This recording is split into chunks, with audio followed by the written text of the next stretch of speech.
Leader of the third party.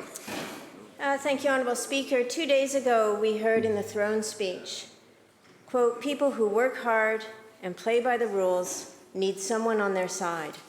Your government will be there for you. My question is to the Premier. Can the Premier explain why Cowichan Tribes contractors who work hard and play by the rules do not have the government on their side and cannot benefit of helping to construct the $1.45 billion Cowichan District Hospital Replacement Project? Minister of Health. Thank you very much, Honourable Speaker. Thank the member for her question. The Cowichan Hospital project, Honourable Speaker, is a critical project for healthcare on Vancouver Island. I'm very proud of the project. We're adding 52 new acute care beds. You know, Honourable Speaker, leaders set examples, and that leader keeps setting an example, Honourable Speaker, but I'm going to answer the question, Honourable Speaker. When you, a hospital project that ought to have been built probably 15 years ago is being built in Cowichan now. It's going to significantly improve acute care services, significantly improve mental health services, allow us to address surgery needs in a community that is now underserved for acute care because of its growing size and the community. So that's what we've done. On the project, Honourable Speaker, is clearly important to the member. We've had meetings that she organized, that I've been at in her community on this project. I understand it's important to her. It's important to the member for Nanaimo Cowichan as well, and for all of their constituents. So on the question that she's raised, we've had ongoing conversations with the Cowichan Tribes, and we've worked to bring all parties together to involve, to share information and talk through challenges, and that's how you solve issues. As a result, the Khowutzun Development Corporation is now eligible for work on the Cowichan Hospital site without a change to their workforce. Leader of the third party, supplemental. Thank you, Honourable Speaker.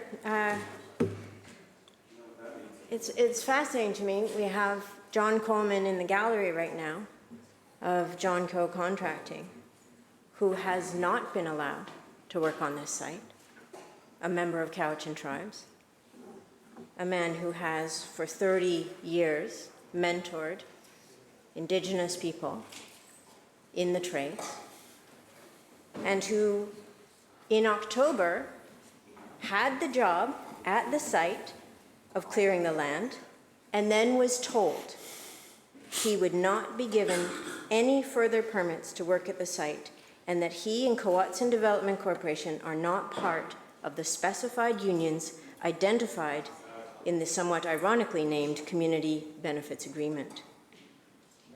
What's interesting, Honourable Speaker, is that this change appears to have happened on November 8th, when BC Infrastructure's Benefit and Allied Infrastructure and Related Construction Council, the two organizations who are empowered by this government to oversee the Community Benefits Agreement, they signed a letter of understanding removing the ability of Khowutzun Development Corporation, Jon Coleman, and local contractors to be able to work at the site, a change that left Jon and his colleagues out of work.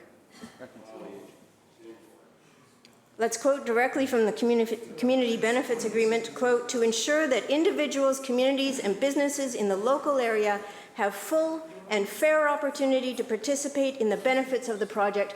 That is certainly not the case for Jon Coleman. This is a long way from reconciliation. Question, member. This government seems to have underestimated the power that they gave to BCIB and AIRCC, who in essence are excluding Indigenous peoples and local contractors from a project that has been community-led and community-driven for decades. This is a project this community has moved. My question is to the Premier. When can Jon Coleman and the other companies in Cowichan expect to be able to work on the hospital that is being built on Cowichan Tribes territory?